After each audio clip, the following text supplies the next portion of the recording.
Hello everybody, Joshua Rorty here, Jeremy Rorty, Rising Phoenix Martial Arts. We do a lot of videos about self-defense, and so today we wanted to expand that a little bit on defending yourself while you're in your home. Now, if you've been watching the news, it seems like since the beginning of this whole pandemic, the crime statistics for home invasions have gone up. If you didn't know, most of the time you're not going to get robbed at night. At night, criminals realize there's people at home, and a home invasion is a much more serious crime than simple burglary. So what a lot of criminals will do is rob you during the day. They'll go knocking on doors, find out who's at work, and that's when they're going to break into your house. But with the pandemic, there's a lot more people working from their house now. So we just want to spend a little bit of time to talk about how do you secure your house to prevent somebody from breaking in, and now you have a home invasion situation.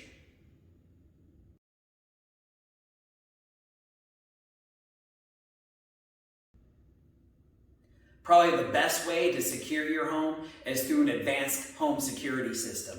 They'll have a professional come out to your home to install it, so they'll determine whether the weak points of your security, set up cameras to be able to secure that. That usually comes with a upfront cost for purchasing their equipment, as well as a monthly fee to continue the service, but that gives 24-hour monitoring. They usually have really quick response times to emergency services if they're needed. So the cost of installing and the monthly fees are really quite minimal when you take a look at what it takes to protect your items in your home plus your family. Now, if you can't afford all of the money for a professional system, you have some cheaper options, like doorbell cameras are really inexpensive nowadays. You just want to make sure that when you set it up, you've got it in a position where you're going to get photo quality ID of whoever's at your front door. You can also get glass break detectors, which just register the frequency of sound of breaking glass, and it sets off an alarm. Kind of like a fire alarm, what that's going to do is buy you that extra couple of seconds you might need to get to your self-defense tool when somebody's breaking into your house, as opposed to waking up and you got a guy standing at the foot of your bed. A lot of security companies will even give you a free sign, even if you didn't buy their security system, that's advertising for them. You put it in the front yard, hey, this house is protected by such and such a security company. That could be a deterrent. Just having a sticker up in your window saying that this house is monitored 24 hours a day, that could be a deterrent. Beware of dog. Even better yet, have a dog that's in your window barking very angrily. That's going to keep somebody from wanting to break into your house. Another good point of home security is insurance. And even renter's insurance is really quite minimal in a monthly cost compared to protecting all of your stuff in your home. While it can be a huge bummer to have all your stuff burned down in a fire, or somebody break into your house and steal all your nice things, it's nice to have the peace of mind that the insurance company will pay you back for that. You just want to make sure you talk to the insurance company and find out what kind of evidence are you going to need. Usually they just have you take pictures of things.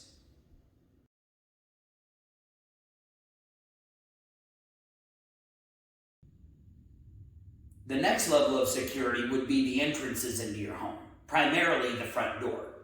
So first thing to bring up would be, do you have a security door on the outside of the door? If you've got a security door that opens out and then your home door that opens in, if both of those are locked, it's going to be very hard to get in through your front door. Now let's talk about the door itself. What kind of door do you have? Do you have a solid core wood door? Well, that could be pretty nice, but the wood door could split. Even better would be your metal security door. But then can you see out your door? Somebody's knocking or ringing your doorbell. You want to be able to see who it is before you breach your security by opening the door. So do you have a peephole in the door, or do you have a window? If you got a window, how secure is that window? Is it in a spot where they could break it and then just reach it and unlock the door? That might be a bad security door to have. Most of these security doors are going to have the window way up at the top, but can you look up and see down? I'm short, I'm not going to be able to see out it. So these are things you want to think about as you're looking at your front door.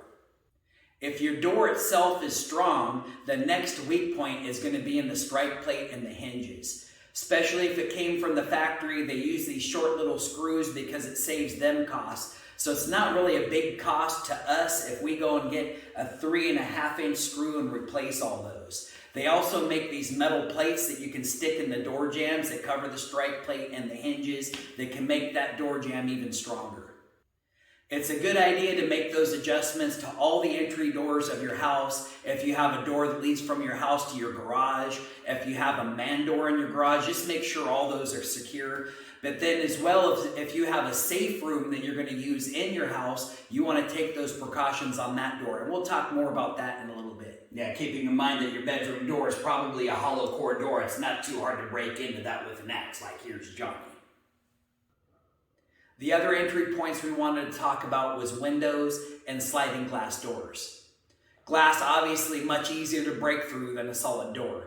If you have energy efficient windows, they're much harder to break through, can cause a little bit more of a deterrent there.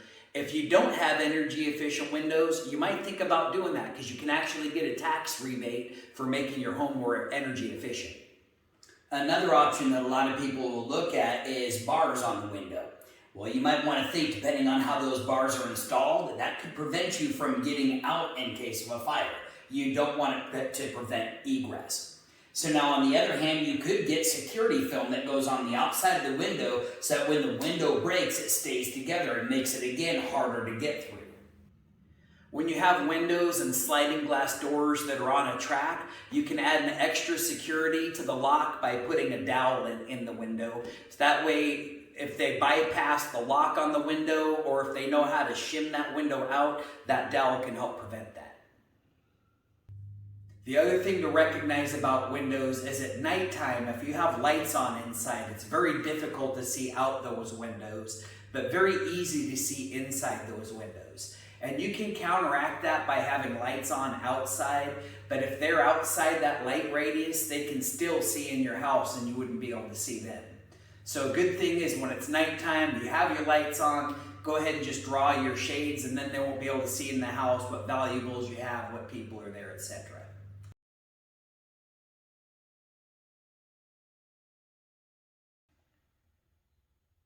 The other line of our home security, we would call the human factor, who is living at home.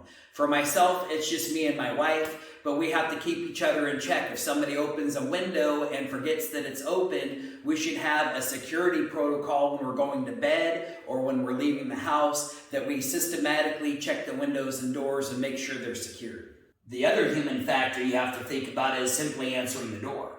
When we were kids, it was a much safer time. You'd hear that rap, rap, rap, and it'd be like, come in. You didn't care who was opening your front door. If they were knocking on your door, they probably knew you. Not so much anymore. So you want to make sure, first of all, when you come in, keep that front door locked. That way people can't just walk in. Does your family have a protocol for answering the door? First thing you want to think about is, should your kids be answering the door? You know, maybe they're not a good enough judge of character to know whether they should open the door for that stranger or not. I would suggest probably a bad idea to have kids answering the door. Maybe that depends on how old they are. That's up to you and your family. From that point, everybody who can answer the door, do they know the protocol? Don't just open the door because it was knocked on. Make that audio connection first. Hey, who is it? They announce, oh, it's Josh from Pacific Power. Can you then make that visual connection? Can you see their uniform that it says Pacific Power with their name on it?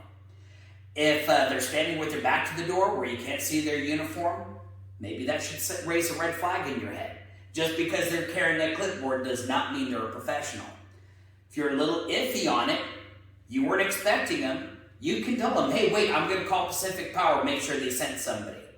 They walked away from your front door, what did that tell you?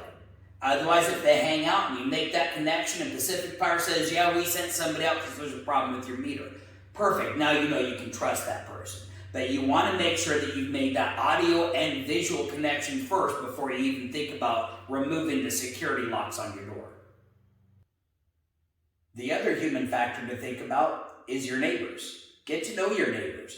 Your neighbors might be really cool people and you've never gone across the street to shake their hand. You know, if you know your neighbors well, they'll be able to let you know when weird things are happening. You can go over their house, hey, I'm going on vacation, you mind getting my mail so it doesn't look like I'm on vacation. And then if somebody's trying to break in, they'll call the police.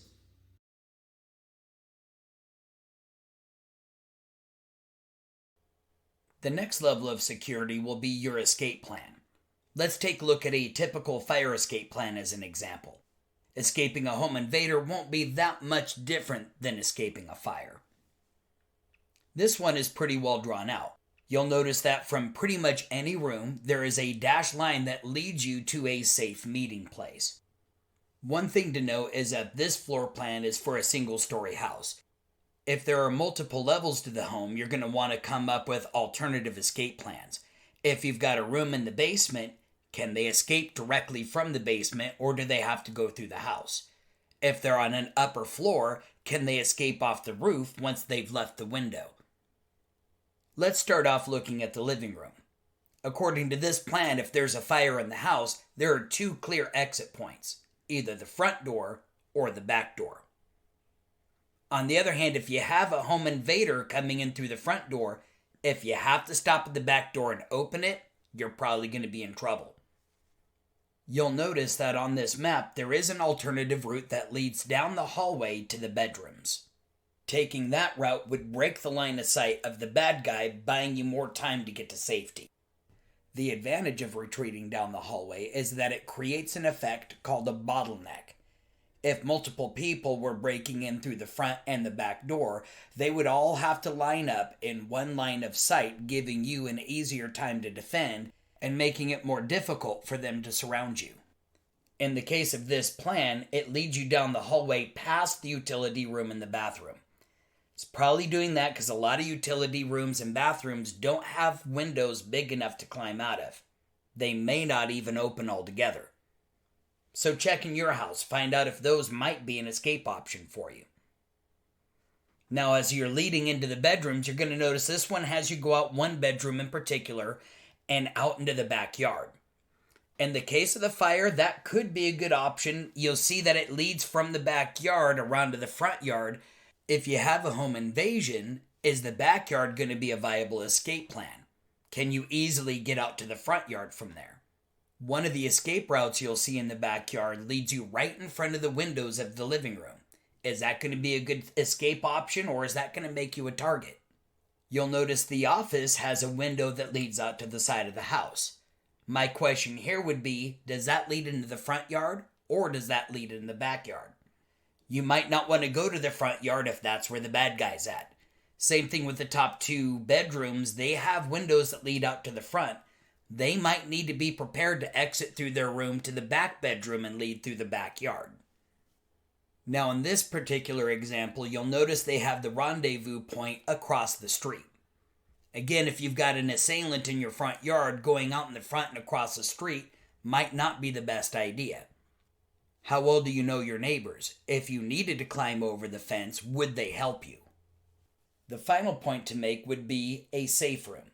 If you decide that you're going to stand your ground and defend your house and your family, which room would be the safest room for you to do that from? I see two options here, either the front corner bedroom or the back corner bedroom. Both of the bedrooms have multiple walls that separate it from the living room. If there is a bad guy breaking in through the front of the house and firing off a gun, there's less of a chance that the bullet is going to travel through all of those walls and into your safe room.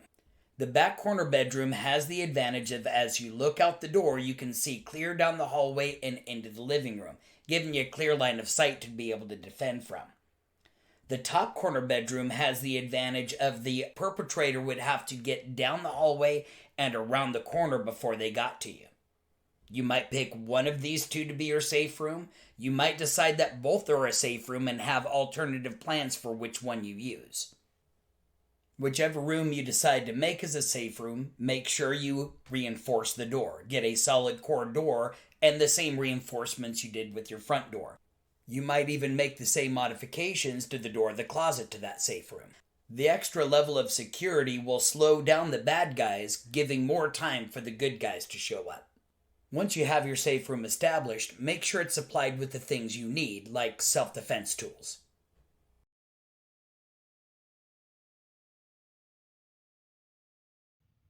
If an intruder is trying to break in your home, you want to have your self-defense tool ready before they actually enter. Make sure it's easily accessible. Think about stashing some self-defense tools in key locations around your home, especially if you're planning on using a safe room.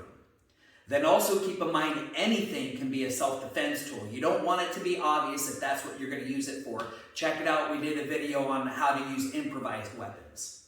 Also keep in mind fighting in enclosed spaces presents a whole new set of challenges. Walls can be good for both cover and concealment during a home invasion. However, if you stand too close, you run the risk of being hit by a ricocheting bullet, which tends to travel down the path of the wall. Being too close also limits your field of vision. You'll notice that you can't see around the corner until you step out in the open. It looks like we have an armed attacker. Do you know what to do? If not, check out our video on dealing with an armed assailant. Being one step away from the wall will give you improved mobility and visibility. You'll notice this time we see the bad guy before we step all the way out in the open. Fighting in enclosed spaces could be difficult because you are really limited on mobility, especially if you're used to fighting in the wide open space of a dojo. Now, on the other hand, while getting your back up against the wall could limit your ability to escape, if I'm being surrounded by attackers right now, having my back against the wall prevents them from being able to get around me. I now only have 180 degrees that I have to worry about defending. Being stuck in a corner could be a tough situation to find yourself in. For one thing, I'm really limited on my retreat. Especially in this corner, I'd have to get this door open to be able to go this way. I'm also limited on how far I can swing a melee weapon. But then on the other hand, if I've got a melee weapon, I only have one small area I have to worry about defending. And then if I've got a gun, if I can get down low, I present a very small target for them to have, and I've got the whole hallway that I can fire down. Remember, your fight could turn into an entangled fight down on the ground. If you haven't seen our video on grappling for self-defense, I'll put a link up here. Make sure you check that out. One of the things I do have to my advantage is if I have the ability to buck the person off of me, I could be slamming their face into the door.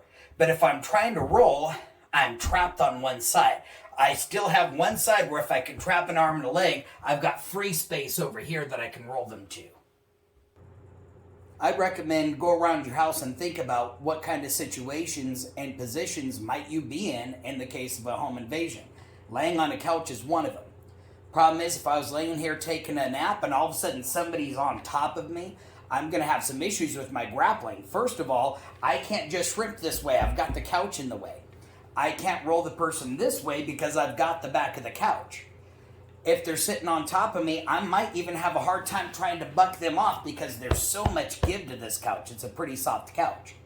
But I still do have the ability to roll them towards one open spot where I've got a glass coffee table. If I can trap a leg and trap an arm, I can push against this more solid part of the couch to roll them off of me. And if I can get them to go through that glass table, that might be the end of the fight. Make sure you do research in your area and find out if you're a castle doctrine or a duty to retreat. Either way, the legal cost of defending yourself could be very expensive, so I would recommend just get out of the house. If you do have to use your self-defense weapon, there are insurances for self-defenders that can help cover the legal cost of a self-defense situation. Again, still better yet is just get out of there. Videos like these can be great for learning self-defense concepts and techniques to be able to protect yourself and your family. You want to make sure your family is in on the plan as well as the techniques that you're using, and it's essential to practice those at home. I also suggest if you really want to perfect these techniques, get a hold of a martial arts school or a gym in your area. If you're in the Southern Oregon area, you can get a hold of us through dojo2u.com and you'll find all our class times and locations.